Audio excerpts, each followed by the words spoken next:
Isang mapagpalang hapon po sa bawat isa, sa mga walang sawang sumusubaybay at nakikinig sa mga online services ng Unchangeable God Commission Church dito po sa Facebook Live. Nais ko pong batiin ang lahat po ng mga kapatiran natin sa Lulumboy, Pulong Buhangin na praise God, tuloy-tuloy po ang kanilang mga gawain sa mga lugar na ito, sa mga kapatiran po natin dito po sa North Sagaray. Amen. And even yung mga kapatiran natin sa North Gate at sa iba't ibang panig ng bansa at sa iba't ibang panig ng mundo na nakikinig po sa online service na ito. Salamat po sa Panginoon dahil tunay nga na sa kabila ng mga araw na talaga namang grabe po yung ulan, hindi po ba may kulog, may kidlat at malakas na hangin, ay naririto pa rin po tayo sa biyaya ng Panginoon. Amen, no? Amen mga kapatid. Ayan. So, sa araw na ito, sa hapon na ito, nais ko po kayong anyayahan muli sa pag-aaral po ng salita ng Panginoon. Kaya po kung kayo ay handa na, samahan niyo po ako sa isang maiksing panalangin. Sige po, tayo po ay pumikit, yumuko. Hallelujah.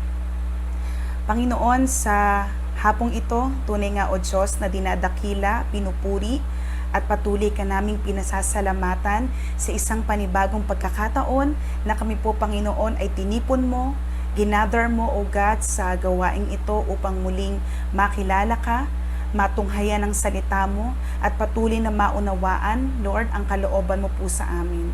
Lord, salamat sa patuloy na pagbibigay niyo po sa amin ng pagkakataon. Lord, na sa kabila, Panginoon, ng aming mga kakulangan, sa kabila, Panginoon, Lord, na kami ay makasalanan, Lord, salamat. Dahil, Lord, niloloob mo, Panginoon, na ipakilala ang iyong sarili sa amin. Lord, sa oras na ito, patuloy nga na nagpapalinis kami sa iyo sa lahat po ng mga bagay na aming nasabi, na isip, na gawa, na hindi po nakapagbigay ng kaluguran sa iyo. Lord, I pray na patawarin mo po kami. Linisin mo po ang bawat isa sa amin, baguhin mo kami at hayaan mo po, Panginoon, Lord, na ang aming puso ay patuloy na matuon, patuloy, Panginoon, na sa iyo namin maibigay ang aming buong atensyon. Lord, we pray na samahan mo po kami sa pag-aaral ng iyong salita. Lord, ang salitang ito ay sa inyo.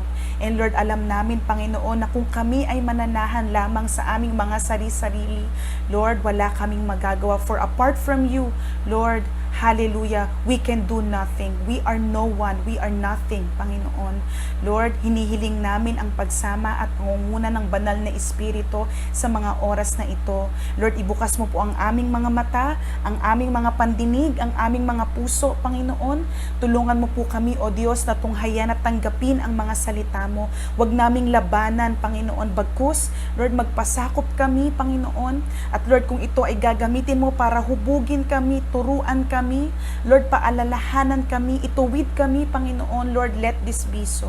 Lord, hayaan mo, Panginoon, na malayang makakilos ang presensya mo sa buhay ng bawat isa. At ang salita mo ay malayang maipahayag sa hapong ito. Lord, hawakan mo po, Panginoon, ang aming mga internet connection at yung mga devices na ginagamit namin, Panginoon, para sa pag-aaral na ito. At Lord, sa oras na ito, hindi namin binibigyan ng pahintulot ang lahat ng gawa at plano ng kaaway sa aming buhay. Lord, alisin mo po, Panginoon, ang anumang bumabagabag sa aming puso at isipan. And patuloy, Panginoon, that may you anoint our ears, Panginoon. Hallelujah. In hearing your word, Panginoon. Lord, salamat po. Ikaw ang nais namin itaas sa hapong ito. Lord, yung kalooban mo yung mangyari, Panginoon, sa buhay ng bawat isa. Sa iyo namin ibinabalik ang pinakamataas na kapurihan, pasasalamat, pagsamba at luwalhati sa pangalan ni Jesus. Ang lahat po ay magsabi ng Amen. Amen. Ayan, nais ko pong muling bumati ng magandang hapon sa mga bagong pasok pa lamang po dito po sa ating online Bible study. Kamusta na po ang bawat isa sa atin? Sana po tayong lahat ay nasa maayos, tayo po ay nasa kalusugan ng ating mga pangangatawan. Ayan, so ihanda po natin ang ating mga puso, mga kapatid. Ihanda natin ang ating mga Bible. Mas maganda po kung tayo ay magja-jot down. Ayan. Tayo po ay mag-aaral ng salita ng Diyos sa hapong ito. Amen. Actually po mga kapatid, I am very excited na magsalita and magturo po sa araw na ito, sa hapong ito, kasi po as you can see no, sa title po ng ating online Bible study, ang ating pong pag-aaralan ay may pamagat po na Jesus said, I am the true vine. Amen, amen. Ayan, praise God. Excited po talaga ako dahil tayo po ay nasa pag-aaral ng isang series and tayo po ay nasa pagtatapos na ng series na ito. Kaya mga kapatid, kung hindi mo pa nagagawang mapakinggan, ayan, kung first time ka po na makikinig sa pag-aaral na kagaya nito, inilagay po natin sa ating description box, ayan, yung mga links ng mga nauna ng mga I am statements. So, Jesus said, I am the true vine. Amen. So, ito po ay makikita natin sa aklat po ng John, chapter 15, verses 1 to 8. Ayan. So, magbasa po tayo. Ayan. So, ito po ang salita ng Panginoon. Sabayan niyo po ako sa pagbabasa. Ako po ay magbabasa sa ESV. Ayan. So, John 15, verses 1 to 8. Sabi po dito, I am the true vine. Ang Panginoong Jesus po ang nagsasalita po dito. And my Father is the vine dresser. Verse 2, every branch in me that does not bear fruit, He takes away. And every branch that does bear fruit, He prunes, that it may bear more fruit. Verse 3, already you are clean because of the word that I have spoken to you. Abide in me, and I in you. As the branch cannot bear fruit by itself unless it abides in the vine, neither can you unless you abide in me. Amen. Verse 5, I am the vine. You are the branches. Whoever abides in me and I in him, he it is that bears much fruit. For apart from me, you can do nothing. Verse 6, if anyone does not abide in me, he is thrown away like a branch and withers, and the branches are gathered, thrown into the fire and burned.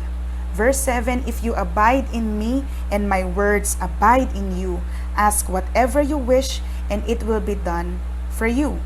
Verse 8, last verse po, by this my Father is glorified, that you bear much fruit, and so prove to be my disciples. May the Lord be blessed upon hearing His word. Amen. So tingnan natin mga kapatid, no? Ano yung tagpo dito sa ating binasa kung bakit ito na banggit o nahayag ng ating Panginoong Hesus. So dito no John 15, makikita po natin na nalalapit na ang kamatayan ng ating Panginoong Hesus. Ipagkakanulo na siya ni Judas Iscariot nang salitain niya ang mga salitang I am the true vine. Alam ni Jesus na malapit na ang kanyang paglisan, kaya inihahanda niya ang kanyang 11 alagad na maaaring makadama ng lungkot sa mga mangyayari sa hinaharap. Ang ilan po no sa mga nabasa ko, ito pong simula sa John 14, no yung tunghayan natin last month, no I am the way, the truth and the life, hanggang John 17. Ito po ay tinatawag ng ilan na upper room discourse or mas kilala po sa tawag na Last Supper Discourse dahil ito po yung panahon na kung saan ay huling beses na nanangaral o nagturo ang Panginoong Hesus sa kanyang mga disipulo bago ang kanyang kamatayan. Itinuro ng Panginoong Hesus sa kanila ang talinhagang ito upang palakasin ang kanilang mga kalooban at huwag katakutan ang mga nalalapit na mangyayari sa Kanya. Kasi 'di ba mga kapatid, kung babalikan natin, 'di ba? 3 beses na sinabi o inihayag ng Panginoong Hesus sa kanyang mga disipulo ang mga bagay patungkol sa kanyang kamatayan. No, at pagkatapos noon ay ang kanyang muling pagkabuhay. Kaya alam na alam ng mga disipulo na mangyayari at mangyayari din, ano? Kasi paulit-ulit na sinasabi ng Panginoong Hesus sa kanila. At ito, sinabi sa kanila ito ni Jesus para patatagin ang kanilang kalooban. 'Di ba sabi nga niya, hindi ko kayo iiwan na bilang mga orphans. Amen. So naghahabilin siya at nagbibigay siya at the same time ng encouragement, ini-equip niya, nire-remind niya at tinuturuan niya ang kanyang mga disciples ng mga bagay na kailangan nilang gawin, mga bagay na kailangan nilang ipagpatuloy na gawin kahit pa lumisan na siya sa kanilang piling. Amen. Ayan. So bago tayo mag-dig in sa pinaka-topic natin, yung True Vine sa hapong ito, alam natin sa mga masugid na nakinig ng series na ito way back January, praise God, 7 buwan natin itong pinag-aaralan. Alam na natin ang ibig sabihin ng I am, or ako nga, di ba? Pero for the sake na kung may first timer man po ngayon, hayaan nyo po na ihayag ko ito sa inyo. Ginamit niya ang mga phrase na I am sa lahat ng kanyang mga 7 kapahayagan patungkol sa kanyang sarili. Ayan.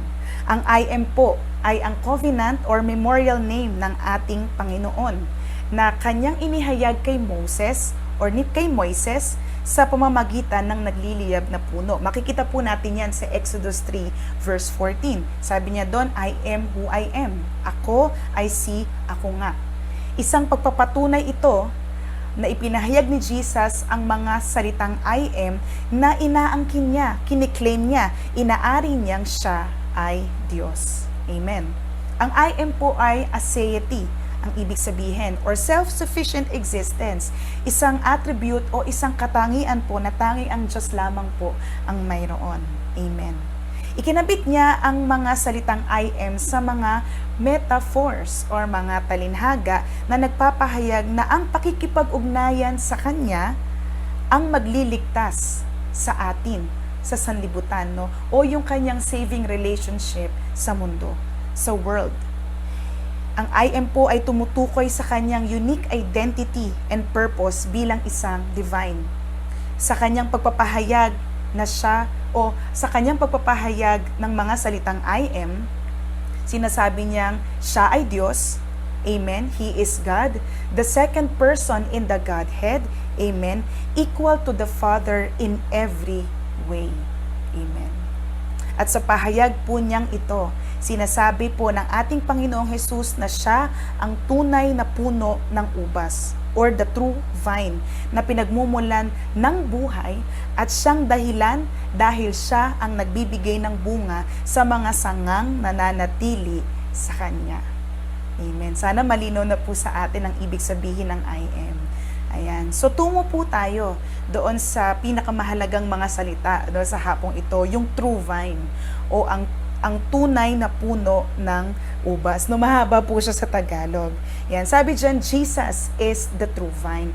So, tingnan natin mga kapatid, bakit nasabi ni Jesus na siya ang tunay na puno ng ubas? Saan ang galing ito? Ano ang kanyang pinagkuhanan? Mga kapatid, upang magawa nating maunawaan ang pahayag niyang ito, dapat nating tignan yung konteksto ng salitang ito, kung bakit niya inaangkin na siya ang tunay na puno ng ubas. Hindi lang niya sinabi na siya ang vine, pero sinabi niya na siya ang true vine. At ito po ay matitrace back natin, makikita po natin ito sa Old Testament, particularly po sa aklat po ng Isaiah chapter 5 verses 1 to 7. Ayan, basahin po natin mga kapatid. Yan, so let us turn our Bible in the book of Isaiah or Isias, Kabanata 5, mga talata 1 hanggang 7. Sabi po dito, mayroong ubasan ang aking sinta sa libis ng bundok na lupay mataba, kaya ako'y aawit para sa kanya. Hinukay niya ang lupa at inalisan ng bato, mga piling puno ng mabuting ubas ang kanyang itinanim dito. Sa gitna'y nagtayo siya ng isang bantayan at nagpahukay pa ng balong pisaan. Pagkatapos nito ay naghintay siya na ang kanyang tanim ay magsipag bunga. Ngunit bakit ang kanyang napitas ay maasim ang lasa? Kaya ngayon, mga taga-Jerusalem at mga taga-Juda, kayo ang humatol sa akin at sa aking ubasan. Verse 4, ano pa ba ang aking nakaligtaang gawin sa aking ubasan? Bakit nang ako'y mamitas ng bunga, ang aking nakuha ay maasim ang lasa? Verse 5, kaya ganito ang gagawin ko sa aking ubasan. Puputulin ko ang mga halamang nakapaligid dito at wawasakin ang bakod. Ito'y kakainin at sisirain ng mga hayop. Verse 6, pababayaan ko itong malubog sa mga tinik at damo, hindi ko babawasan ng labis na dahon at sanga. Hindi ko bubungkalin ang paligid ng mga puno nito. Pati ang ulap ay uutusan ko na huwag magbigay ng ulan. Last verse, ang ubasang ito ni Yahweh na makapangyarihan sa lahat, dito niya inihayag kung sino ito, ay walang iba kundi ang bayang Israel. At ang bayan ng Juda, ang mga puno ng ubas na kanyang itinanim. Umasa siyang gagawa ito ng makatarungan, ngunit sa halip ay naging mamamatay tao. Inasahan niyang paiiralin nito'y katwiran, ngunit panay pangaapi ang kanilang ginawa. Yan dito malinaw na sinabi. Yan sa Book of Isaiah chapter 5 na ang Panginoon bilang gardener ay nagtanim siya ng isang puno na malusog, isang punong mabuti at pili puno ng ubas. Yan. Dito makikita natin na pinaglagakan niya ito ng panahon, ng lakas. Diba, sabi niya, nagbungkal siya ng lupa, inalis ang mga bato, nagtayo ng bantayan, humukay o naglagay ng wine vat o ng balong pisaan. Talagang andoon yung paghahanda. Pero sabi niya, bakit noong panahon ng anihan, sa halip na ubas na masarap, ubas na malinamnam, kaaya-aya ang panlasa, ang kanyang napitas, ang kanyang nakain ay ubas na maasim. Dito, pinangalanan niya, tinukoy niya kung sino yung ubas o sino yung puno ng ubas na kanyang tinutukoy. Ito ay walang iba kundi ang Israel. Amen. Nasusundan po ba natin, mga kapatid? Sabi dito, Israel was meant to be a choice vine. Isang piling puno ng ubas, but they failed. Makikita din natin yan sa Psalm chapter 80, kung papaanong pinili ng Diyos na itanim ang bayan ng Israel sa isang matabang lupa. Bakit? Bakit ang Israel ay meant to be a choice vine? Ang bayan po ng Israel, mga kapatid, ay ang piniling bayan ng Diyos. Amen? At sa pamamagitan ng bayang ito ay pagpapalain niya ang mga bansa. Hindi ba ito po ang pangako niya kay Abraham? Amen? Kay Isaac at kay Jacob. Sa Israel. Na silang piniling bayan ang gagamitin ng Panginoon para mapagpala ang mga bayang nakapaligid sa kanila. Makakilala ang mga bayang nakapaligid sa kanila sa Diyos na pumili sa kanila. Sila ay maingat na itinanim sa lupang mataba at nilinis ang kanilang paligid. Nagtayo ng bantayan at gumawa ng palongpisaan na nabanggit ko po kanina. Sila po ay itinaguyod, pinagpala, iningatan, pinagkalooban ng lahat ng kanilang pangangailangan at paulit-ulit na iniligtas. Ngunit, mga kapatid, sa halip na magbalik loob, magpagamit, magpasakop sila, gampanan kung ano ang pagkakatawag nila sa Diyos, ano po ang kanilang ginawa? Itinakwil nila ang Diyos, binaliwala ang kanyang mga salita. Inusig ang mga propetang ipinadala niya sa kanila at paulit-ulit na sumamba sa mga Diyos-Diyosan. Talamak ang idolatry. Amen ba? Itinanim sila bilang mabuti at piling puno ng ubas, ngunit ang kanilang ibinunga ay maasim na ubas. Hindi ba tayo, halimbawa meron tayong isang tanim na inilagaan natin, halimbawa puno ng mangga, puno ng santol, puno ng bayabas. Dahil pinaglagakan natin yun ng oras, panahon, at lakas. Amen? Minsan, pera pa kasi bumibili tayo ng mga pataba, ng magandang lupa. Amen? Para talagang tumubo at lumago. Masaganang lumago yung ating itinanim na halaman o puno. Hindi ba parang isang malaking disappointment sa atin na pagkatapos nating alagaan sa panahon ng anihan, ang bunga na makukuha natin ay hindi masarap, di ba?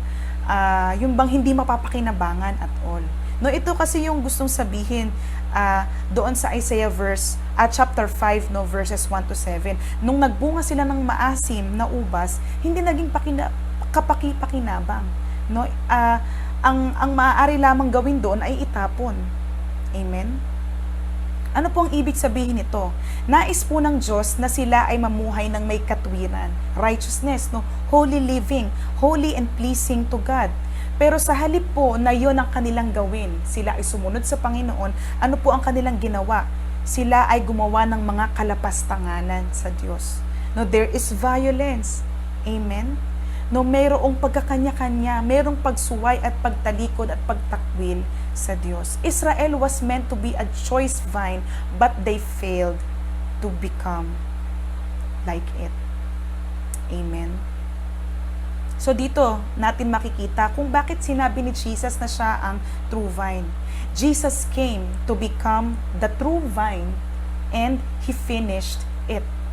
No, makikita natin yan sa verse 1a. I am the true vine. Amen. And pag binalikan po natin ang Matthew 5 verse 17, hindi ba sinabi doon, no, huwag niyong akalain na ako ay naparito para tapusin, no?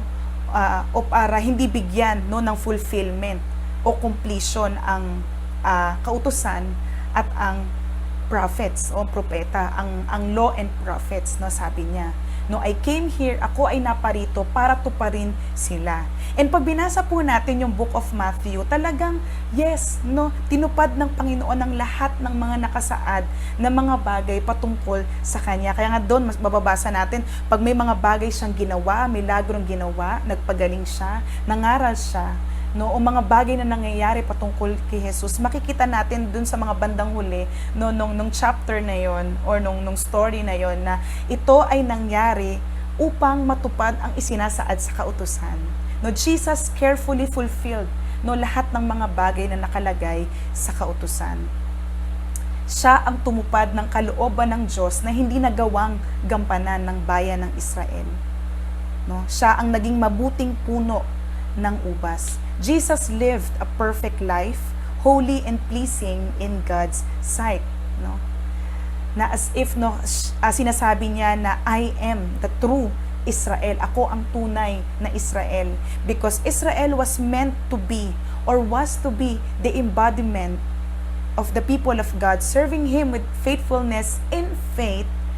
But what they were meant to be, I am, I became, I did. Amen. I completed it. I finished it. Amen. Kaya nga, nung sinabi niya na siya ang tunay na puno ng ubas, maaari nating panghawakan yon, mga kapatid. Sapagkat sa Kanya natin matatagpuan ang tunay na buhay na masagana at mabunga. Madalas ko po itong banggitin, no, sa mga nauna nating mga tinunghaya na I am statements ni Jesus Christ. Yung John 10:10. No, na siya ay naparito upang magbigay ng buhay, no, yung buhay na masaganang lubos. And alam na natin kung anong klaseng buhay yung masaganang lubos na yon. Yung buhay na kasama siya, lumalakad ayon sa kalooban niya, naglilingkod sa Kanya. Amen. And tandaan natin na ang mga tao na hindi nakakonekta sa Kanya ay dead o patay. Kagaya po ng sinasabi sa Acts 17 verse 28, in Him we move and live and have our being. Kaya tama yung sinabi niya, no, apart from Him, you can do nothing. No? Kung hindi ka nakakonekta sa akin, kung hindi ka nag-a-abide sa akin, you are dead spiritually. Amen. Kaya nga nung ang tao ay mahulog sa kasalanan, hindi ba? No, ang tao ay tumigil na maging fruitful, no, sa kanyang buhay. 'Di ba? 'Yun yung utos ng Panginoon sa tao kay Adan, be fruitful. Amen. Pero nang siya ay nahulog sa kasalanan, ay hindi na niya nagampanan yun. Pero kung tayo ay kukonekta, magbabalik loob sa Panginoon, amen, hindi lamang tayo mayroong buhay na masaganang lubos, pero tayo ay namumunga pa. So we need to be connected to our source and stay connected to our source to serve our purpose sa buhay na ito. Doon po sa verse 1b, no, tingnan natin, sinabi din doon ni Jesus that His Father, no, God the Father is the vine dresser. I am the true vine and my Father is the vine dresser. Sa ibang English translation po, ang nakalagay po doon ay gardener. Ayan. Tagapangalaga. Amen. So, dito makikita natin na if Jesus is the true vine and the God the Father is the vine dresser, there is an intimate relationship going on between them. No? So close na makikita natin hindi lamang dito sa John 15, pero sa lahat no ng mga katuruan niya, sa lahat ng mga kapahayagan niya, mga I am statements niya patungkol sa kanyang sarili, laging kasama, included ang Ama. No, na nagpapakita na talagang they are really intimate, no, kung ang pag-uusapan ay ugnayan sa isa't isa. Yan. At sa mga succeeding verse na atin pong tutunghayan, dito natin makikita yung invitation or paanyaya ng Diyos sa atin na magkaroon din tayo ng intimate relationship sa Kanya. Yan. Kaya nga sabi dyan sa number 2, the true vine enables the branches to bear fruit. Yan. Ang tunay na puno ng ubas ang siyang nagbibigay ng kakayahan, amen, sa mga sanga para sila ay mamunga. Basahin po natin verses 4 to 5. Abide in me and I in you. Abide in me and I in you. As the branch cannot bear fruit by itself unless it abides in the vine, neither can you unless you abide in me. So dito mga kapatid, no, makikita natin na ang keyword is abide. No, sa ibang translation, ang ginamit po ay remain o manatili. No, manatiling konektado. Ayan, manatiling nakakabit, nakadikit, no, sa tunay na puno ng ubas. Ang susi para tayo ay makapamunga, para magkaroon tayo ng kakayahang makapamunga, ay manatili sa Kanya. Jesus made it clear, it is through abiding, remaining, or constantly and closely connected to Him daily that we can bear fruit.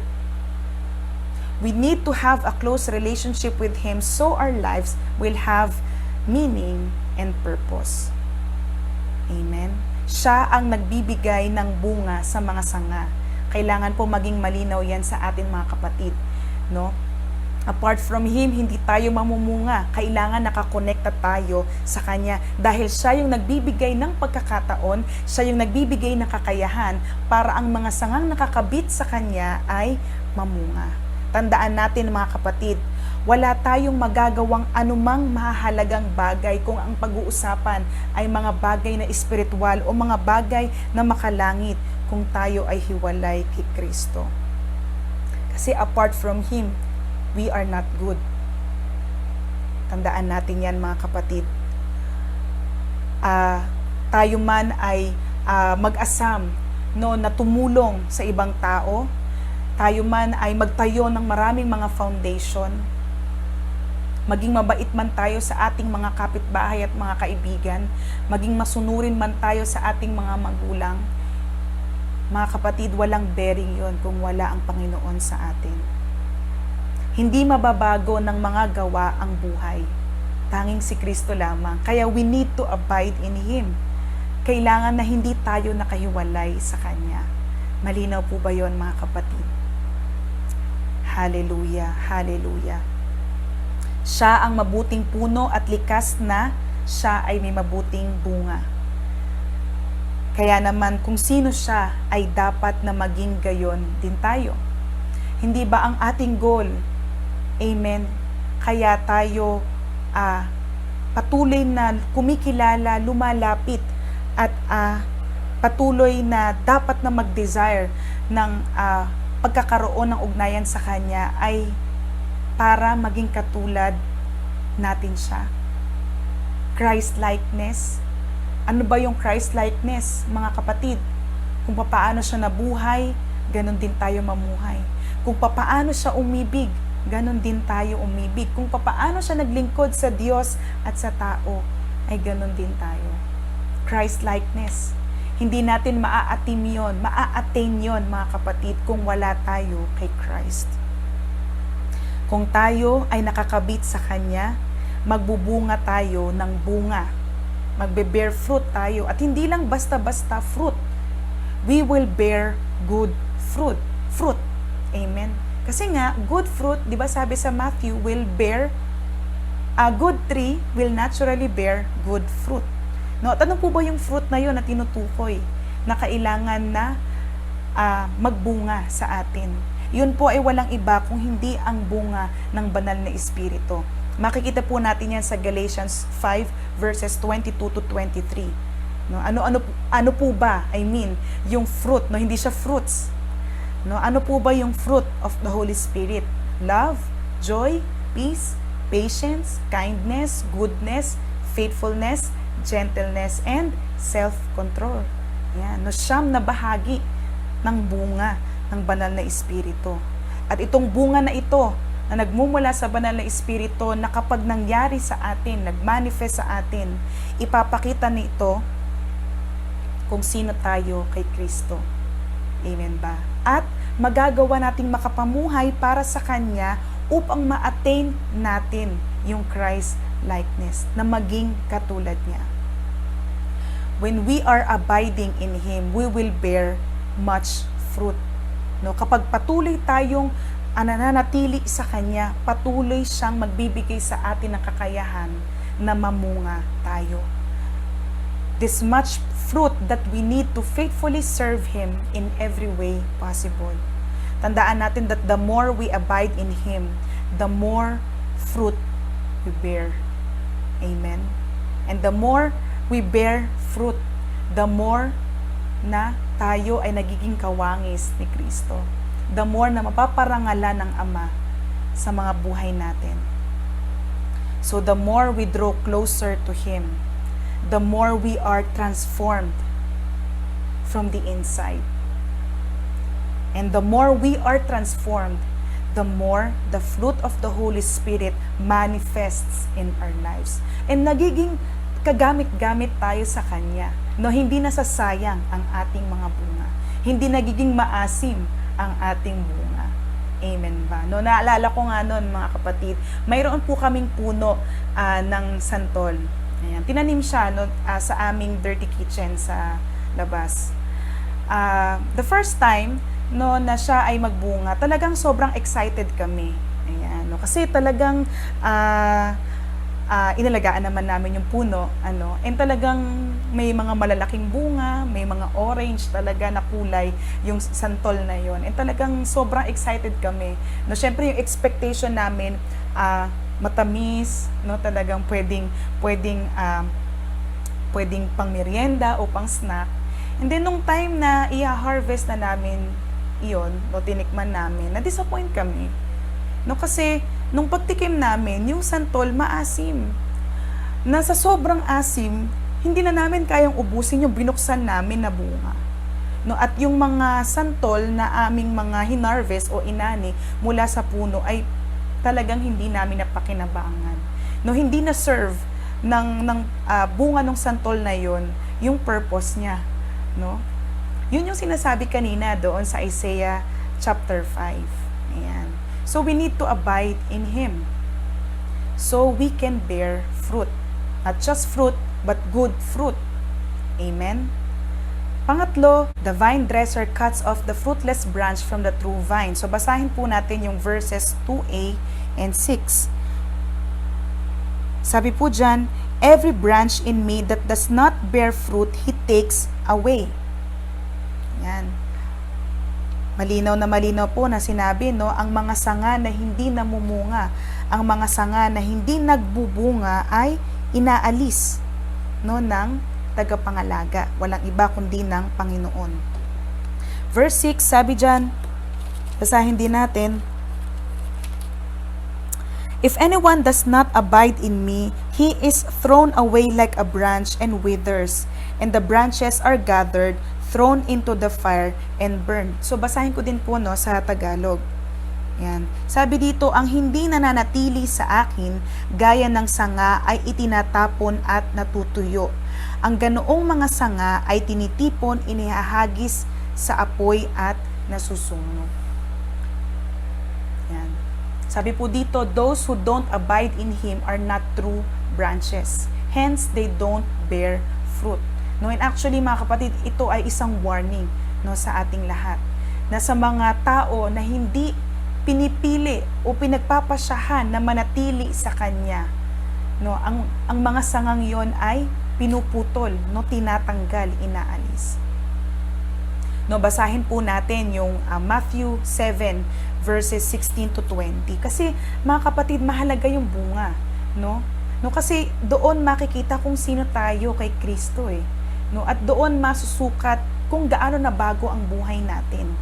Kaya nga 'di ba, sabi doon sa Matthew 7, by their fruits you will recognize them. No, basahin natin. Sabi po diyan, makikilala ninyo sila sa kanilang mga gawa. Mapipitas ba ang ubas sa puno ng dawag o ang igos sa matinik na halaman? Mabuti ang bunga ng mabuting puno, subalit masama ang bunga ng masamang puno. Hindi maaaring mamunga ng masama ang mabuting puno at hindi maaaring mamunga ng mabuti ang masamang puno. Ang bawat punong hindi mabuti ang bunga ay puputulin at itatapon sa apoy. Jesus is very consistent po, no, sa warning na ito. Verse 20, kaya't makikilala ninyo ang mga huwad na propeta sa pamamagitan ng kanilang gawa. By their fruits, you will know them. Dahil, no, nakikita sa bunga kung tayo ay sangang nakakabit talaga sa Kanya. So those who don't abide in Him are not His true branches. Yan. Kaya ang sangang hindi namumunga po ay marka o palatandaan na wala itong tunay na ugnayan sa tunay na puno ng ubas. Amen. No, kasi this is about relationship, no, intimate relationship sa true vine. No, yung connection, yung abiding na process. Ang sangang hindi nagbubunga at hindi nakakabit sa puno ay patay at walang mabuting pakinabang dahil wala siyang kakayahang mamunga. Pinuputol ang mga sangang walang pakinabang dahil maaari pa nitong mahawahan ng ibang sangang nagbubunga. Ang tanging gamit na lamang sa mga ito ay walang iba kung hindi ang maging panggatong sa apoy. No, itapon sa apoy upang masunog. Kaya mga kapatid, no, let's be honest. Isang kasinungalingan po na masasabi na ang isang tao na naghahayag na siya ay Kristiyano, ng isang tao na naghahayag na siya ay na kay Kristo, ngunit hindi naman pinapakita ng buhay niya na gayon siya. Ang ibig ko pong sabihin ay hindi nababago ang buhay. Hindi nagpapatuloy sa Kanya, hindi naglilingkod sa Kanya, hindi nagpapasakop sa kalooban niya, ay isang kasinungalingan. Professing lamang. Tandaan po natin dapat na ang resulta ng pagkakilala kay Kristo ay buhay na patuloy na nababago. Di ba sabi po sa 2 Corinthians 5 verse 17, therefore, if anyone is in Christ, he is a new creation. No, nalinis na siya, nabago na siya, naalis na sa Kanya, no, yung mga bagay na marumi sa Kanya, yung Kanyang karumihan. He is a new creation. The old is gone, the new has come. No, itinanim ka na, hindi ba?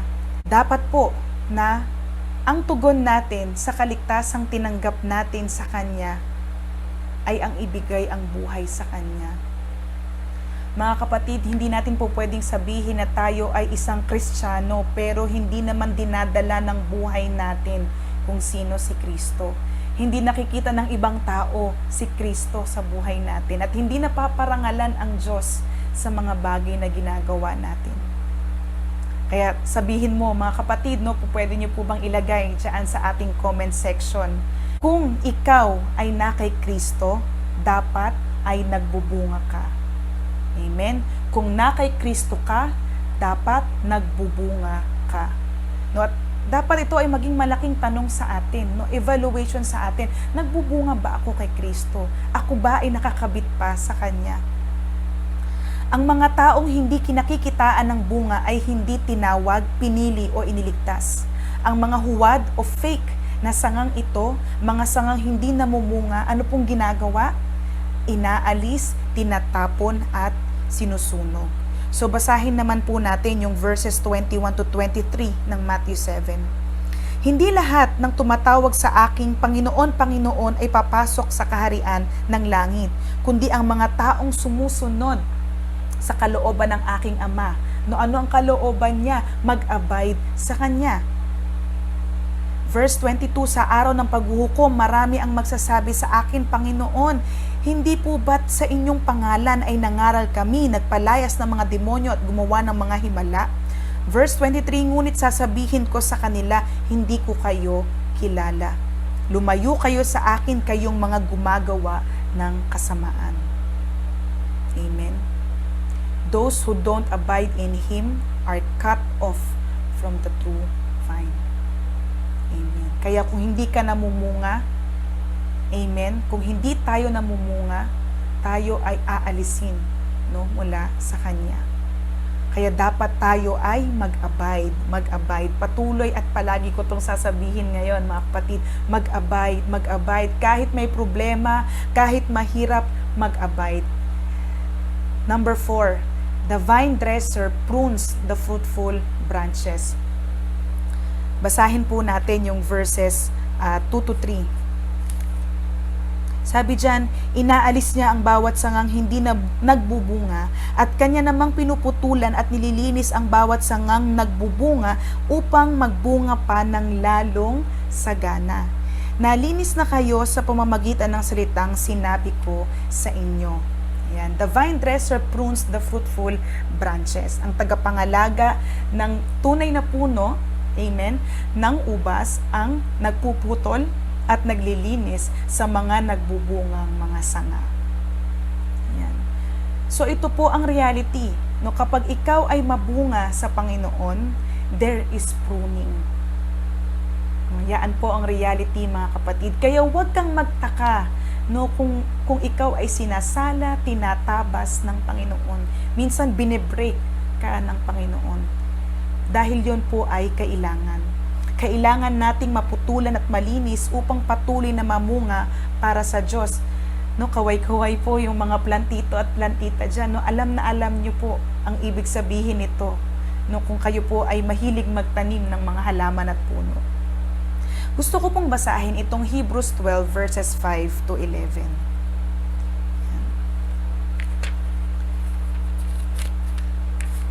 Amen. Sabi po dito, nalimutan na ba ninyo ang panawagan ng Diyos sa inyo bilang mga anak niya, mga salitang nagpapalakas ng loob? Anak ko, huwag mong baliwalain ang pagtutuwid ng Panginoon at huwag kang panghihinaan ng loob kapag ikaw ay dinidisiplina niya. Sapagkat dinidisiplina ng Panginoon ang mga minamahal niya at pinapalo ang itinuturing niyang anak. Tiisin ninyo ang lahat ng hirap tulad sa pagtutuwid ng isang ama dahil ito'y nagpapakilalang kayo'y mga tinanggap ng Diyos bilang tunay niyang mga anak. Amen. So verse 10, sa loob ng maikling panahon, dinidisiplina tayo ng ating mga magulang para sa ating ikabubuti. Gayon naman, itinutuwid tayo ng Diyos sa ikabubuti natin upang tayo'y maging banal tulad niya. Ayan, so we can continue living in righteousness.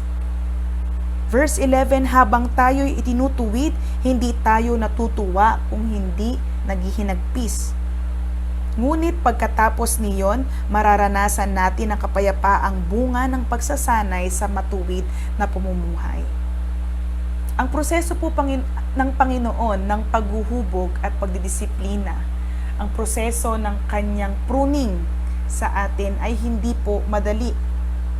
Amen? Kung minsan po ay masakit, pero pag nagawa natin siyang pagsumikapang pagtiyagaan. Ayan. Kapag tayo po ay nahubog at nasanay sa pruning na ito ng ating Panginoon, ano po ang dulot nito? Walang iba kung hindi ang pagbabago ng ating buhay. Nabanggit ko kanina, no, lalo tayong mako-conform sa image ni Christ. Kailangan natin palaging maputulan at malinisan upang maihalin tulad ang ating buhay kay Kristo. Ang ating bunga, tandaan po natin, mga kapatid, no? Bilang mga mananampalataya ay nahahayag sa panahon ng mga pagsubok sa ating pananampalataya. No, ito po yung isang ibig sabihin. kung bakit tayo may mga bunga ay para ihanda tayo, no, at para ipakita sa atin kung sino tayo kapag meron tayong mga problemang kinakaharap. Na kung halimbawa bang may pagsubok sa atin, nagmamanifest pa rin ba ang bunga ng banal na espiritu sa ating buhay? Take for example,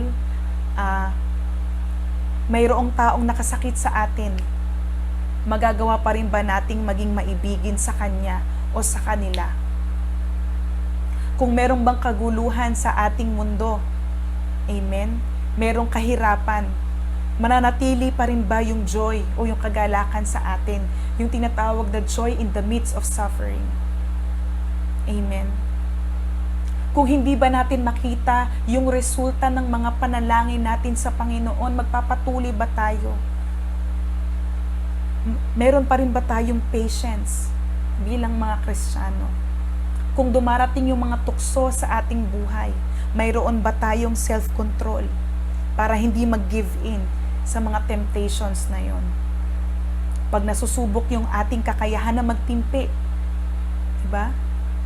No, nagiging mahinahon pa rin ba tayo? So yun mga kapatid, no, sasalaminin ng mga problema na ating kakaharapin kung anong klaseng bunga ang mayroon tayo. Nakikita pa rin ba sa atin yung pagiging Kristiyano? Kristiyano pa rin ba tayo pag may problema o pang-uusig na nararanasan tayo sa bawat araw? Kristiyano pa rin ba tayo kahit may pandemya pa rin sa panahon ngayon? Kristiyano ka pa rin ba, kapatid, kung tinamaan ka, for example, ng COVID-19, o meron kang mahal sa buhay na binawian ng buhay dahil sa COVID-19, maipapakita mo pa rin ba sa Panginoon na nakakonekta ka sa Kanya at nagbubunga ka pa rin ng bunga ng banal na Espiritu kahit ganyan ang sitwasyon mo? Tandaan natin mga kapatid, ang mga problema, ang mga pagsubok ay paraan para hubugin ang ating mga pananampalataya. Paraan no para mag-manifest yung bunga ng isang tunay na branch na nakakabit sa Panginoon. Kaya nga again, no, kung hindi tayo namumunga ng mabuting bunga, tayo po ay wala kay Kristo. Kaya kung na kay Kristo ka, dapat nagbubunga ka. Amen. James 1 verses 2 to 4. Basahin po natin. Sabi diyan, mga kapatid, magalak kayo kapag kayo'y dumaranas ng iba't ibang uri ng pagsubok. Dapat ninyong malaman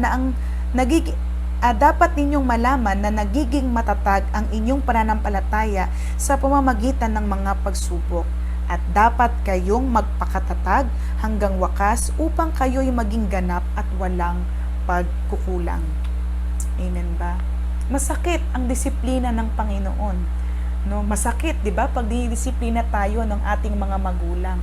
Pero sa mga batang nahubog, amen, ng disiplina ng magulang, lumalaki sila na maayos, 'di ba? Hindi naliligaw ang kanilang landas. So the vine dresser prunes the fruitful branches. Kaya wag tayong magtaka, and at the same time mga kapatid, ito pong encouragement ko sa inyo, wag tayong matakot sa pruning process. Kailangan natin yun para lumabas, no, yung pinakamainam sa atin. No? Para lalo tayong magbunga, para lalo tayong maging kalugod-lugod sa Panginoon, para lalo tayong makapagbigay ng kaluwalhatian sa Kanya. Amen. And lastly, number 5, the purpose of bearing fruit. Para saan ba, no? Para saan ang ating pagbubunga? Basahin po natin itong verse 8.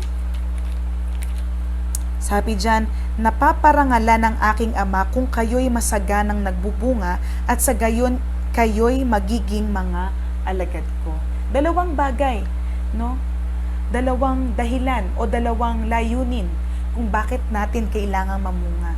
Una, para makapagbigay tayo ng kaluwalhatian sa Diyos. Matthew 5 verse 16. Basahin din natin. Yan. Magandang nagbabasa po, no? Para patuloy ng patibayin yung ating mga nauunawaan at lakaran natin to. Amen ba? Matthew 5 verse 16. Gayon din naman, dapat ninyong paliwanagin ang inyong ilaw sa harap ng mga tao upang makita nila ang inyong mabubuting gawa at papurihan ang inyong Ama na nasa langit. No, kung tayo ay hitik sa bunga, yan, kung tayo ay nagbubunga ng lubos-lubos, hindi po pwedeng hindi ito makita ng ibang tao. Again, no, magmamanifest no, sa ating buhay at sa ating pang-araw-araw na sitwasyon ang bunga ng banal na Espiritu. At dahil dito, mag-glorify ang Diyos sa mga bagay na ating gagawin. And pangalawa, to justify us as His disciple. Upang ma-validate, upang mapatunayan na talagang tayo ay lingkod niya. Talagang tayo ay sumusunod sa Kanya. Kaya nga 'di ba sabi niya, if you keep my commandments, 'di ba? Kung sinusunod niyo ang aking utos, kayo nga ay mga alagad ko. No, kaya walang sayang mga kapatid, no, sa isang bunga na masagana at mabuti. No, kasi napaparangalan ang Diyos at nabibless ang ibang tao sa ating buhay. Kaya sa atin pong pangwakas, fruit represents everything that is produced by a life lived in abiding in Christ. Ang bunga o ang resulta ng pananatili natin kay Kristo ay ang pamumunga. Amen. Tandaan natin na ang mga disipulo ng Panginoong Hesus, they depend on being connected to Him for their spiritual life and ability to serve Him effectively. Wala tayong magagawa kung wala tayo sa Kanya.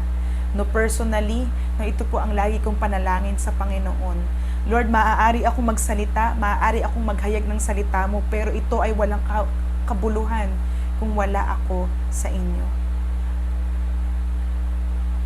Kaya mga kapatid, ito ang dahilan kung bakit marami ang mga nanlalamig.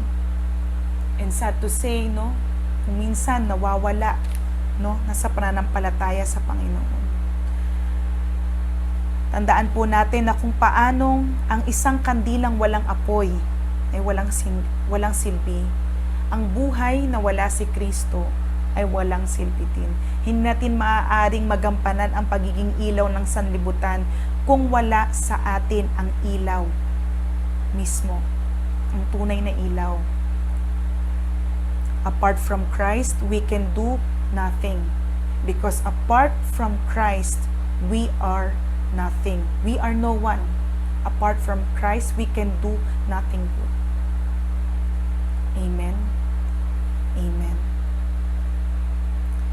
Magbabasa na lang po ako ng isang huling talata. John 15, verse 16. At ito po ang nais ko pong i-encourage sa bawat isa na nakikinig sa oras na ito. Sabi po dito, hindi kayo ang pumili sa akin, ako ang pumili sa inyo. Hinirang ko kayo upang kayo'y humayo at magbunga at manatili ang inyong bunga. Hinirang ko kayo, pinili ko kayo, tinawag ko kayo para ito ang inyong gawin. Ito ang ating purpose. Sa gayon, ang anumang hingin ninyo sa Ama sa aking pangalan ay ibibigay ko sa inyo. Binanggit din niya ito kanina sa verse 7. Kung nananatili kayo sa akin at nananatili sa inyo ang aking mga salita, hingin ninyo ang anumang nais ninyo at matutupad iyon para sa inyo. If we keep on abiding in Christ, malalaman natin ang kalooban niya sa buhay natin. At kapag naging hayag sa atin ang kalooban ng Panginoon, yon ang ide-desire natin. Yun ang hihilingin natin sa Kanya. Kaya niya sinabi na hilingin natin ang anuman sa Kanyang pangalan. At yon ay ipagkakaloob niya sa atin. Abide in Christ, amen, and bear much fruit to the glory of our Lord. Kaya ito po ang tanong na nais ko pong iwan sa inyo mga kapatid. Suriin natin ang ating mga buhay. Ito po ay tanong ko din sa aking sarili. Tayo ba ay mga sangang namumunga? O siguro, ang mas mahalagang tanong mga kapatid, tayo ba ay mga sangang nakakabit talaga sa Kanya? Amen. Kaya sa mga oras na ito, kung ikaw ay na-moved, na-rebuke, na-remind, nais kitang anyayahan sa isang panalangin ng pagtatalaga, pagbabalik loob, at pagpapasakop sa Panginoon, pagsuko ng buhay sa Kanya, pag-amin ng kasalanan, pagtanggap sa Kanya. Kaya kung ikaw ay first time mo pong marinig ang mga ganitong klaseng pag-aaral, nais kong sumunod ka sa maiksing panalangin ito. Sige po, tayo po ay yumuko at pumikit. Sabihin po natin, Panginoon, sa oras na ito, salamat po sa mga salita mo. Salamat dahil itinuro mo sa akin na kung ako ay hiwalay sa iyo, kung ako ay hindi nakakabit at hindi nananatili sa iyo, ay wala akong magagawa. Sayang ang aking buhay, walang silbi ang aking buhay kung wala ka sa akin. Sa oras na ito, Panginoon, inaamin ko na kung ako ay hiwalay sa iyo, Lord, I am no one. I am not good dahil ako ay isang makasalanan.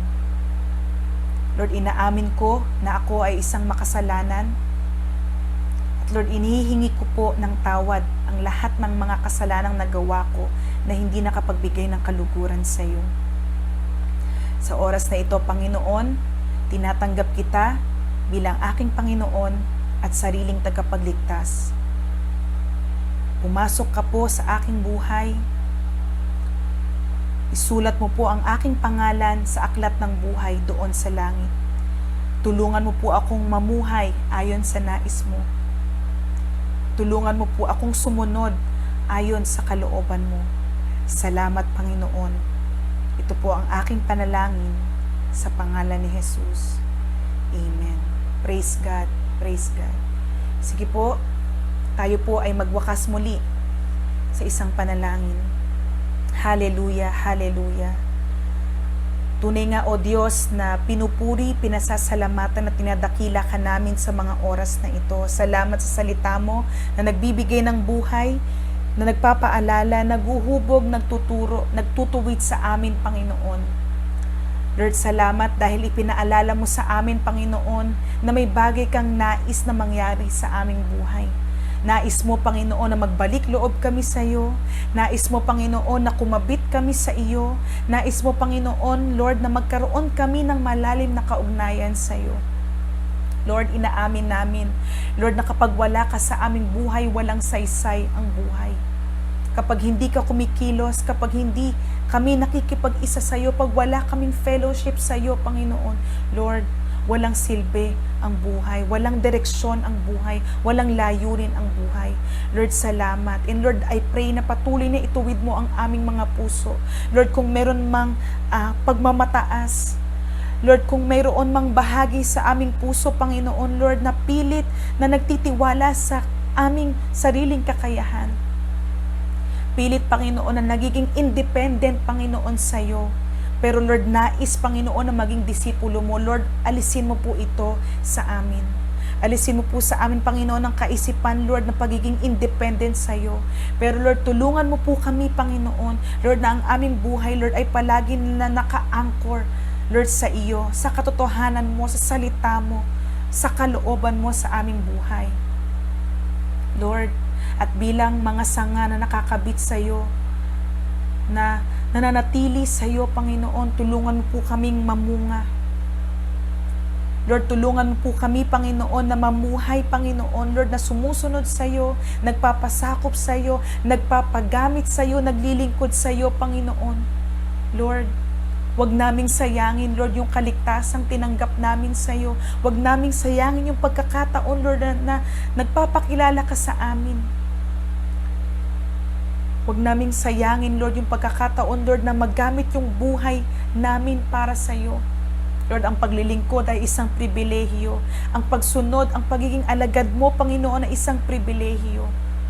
Lord, huwag naming takbuhan ito, huwag naming katakutan ito, Lord, huwag naming iwasan ito. Higit pa rin, Panginoon, ang buhay, Lord, ng kapiling ka. Amen. And Lord, dalangin ko na kapag dumarating, Lord, ang mga panahon, Lord, na tinatabas mo kami, pinuputulan mo kami, nililinis mo kami, Panginoon, Lord, wag kaming lumaban.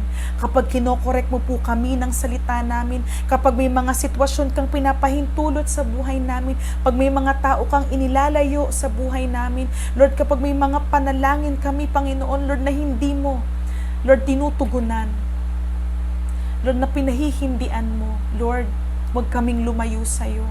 Pero Panginoon, ipagpasalamat namin, Panginoon, na hinuhubog mo kami. Lord, meron kang mga bagay na hindi pinapahintulot, Panginoon, dahil Lord, labas yon sa kalooban mo sa amin. Hallelujah. Lord, ituring namin, Lord, na ang disiplina mo, Panginoon, ay paraan ng pag-ibig mo sa amin.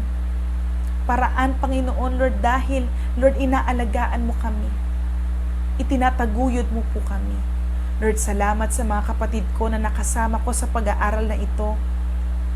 Hindi lingid sa iyo, Panginoon, ang kanilang mga buhay.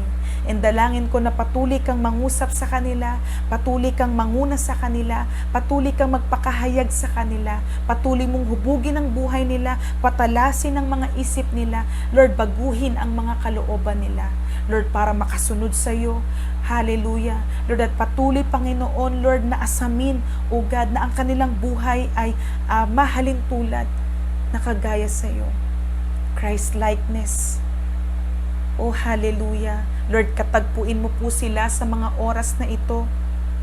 Hindi lingid sa iyo ang kanilang mga pangailangan. Lord, I pray na abutin mo po sila. Lord, sila man ay nangangailangan ng kalayaan, Panginoon, kagalingan. Lord, sila man, Panginoon, ay nararatay, Panginoon, Lord, sa banig ng karamdaman. Lord, nasusubok financially. Lord, may problema sa pamilya, sa asawa, sa mga anak, sa mga kapatid. Lord, nag-i-struggle, Panginoon, sa relationships. Lord, nanlalamig, Panginoon, ang pananampalataya. Lord, hallelujah. Sa oras na ito, gamitin mo po ang salita mo para abutin sila. And Lord, I pray, Panginoon, Lord, na maranasan nila, Panginoon, ang presensya mo sa bawat araw. Naisin nila na magpasakop sa iyo. Naisin nila, Panginoon, Lord, na palaging dumulog sa iyo. Naisin nila, Panginoon, na magkaroon ng mas malalim na kaugnayan sa bawat araw ng kanilang buhay. Maraming salamat, Panginoon, at dalangin ko po, Lord, na ikaw ang naitaas sa hapong ito. Ang salita mo ay naihayag, Lord, sa oras na ito. Hallelujah. Maraming salamat. Tunay nga, Panginoon, na sa iyo ko po ibinabalik ang pinakamataas na pasasalamat, ang pinakamataas na papuri, ang pinakamataas na pagsamba. Ito po, Panginoon, ang aming sama-samang panalangin sa pangalan ni Jesus. Ang lahat po ay magsabi ng Amen. Amen. Amen. Kaya mga kapatid, kung ikaw po ay may mga prayer request, wag po kayong mahihiyang makipag-ugnayan sa amin. You can comment down below. You can message us na sa messenger. Amen. And we would love to pray for you, mga kapatid. At para hindi po kayo mahuli sa mga latest posts and live videos ng ating page, i-like at i-follow po ninyo ang Unchangeable God Commission Church dito po sa Facebook. Muli po, maraming salamat po sa inyong lahat, mga kapatid. Dito po nagtatapos ang series ng I Am Statement ng ating Panginoong Jesus na exclusively na mababasa at makikita natin sa Book of John. Isang mapagpalang hapon po sa ating lahat. To God be the glory.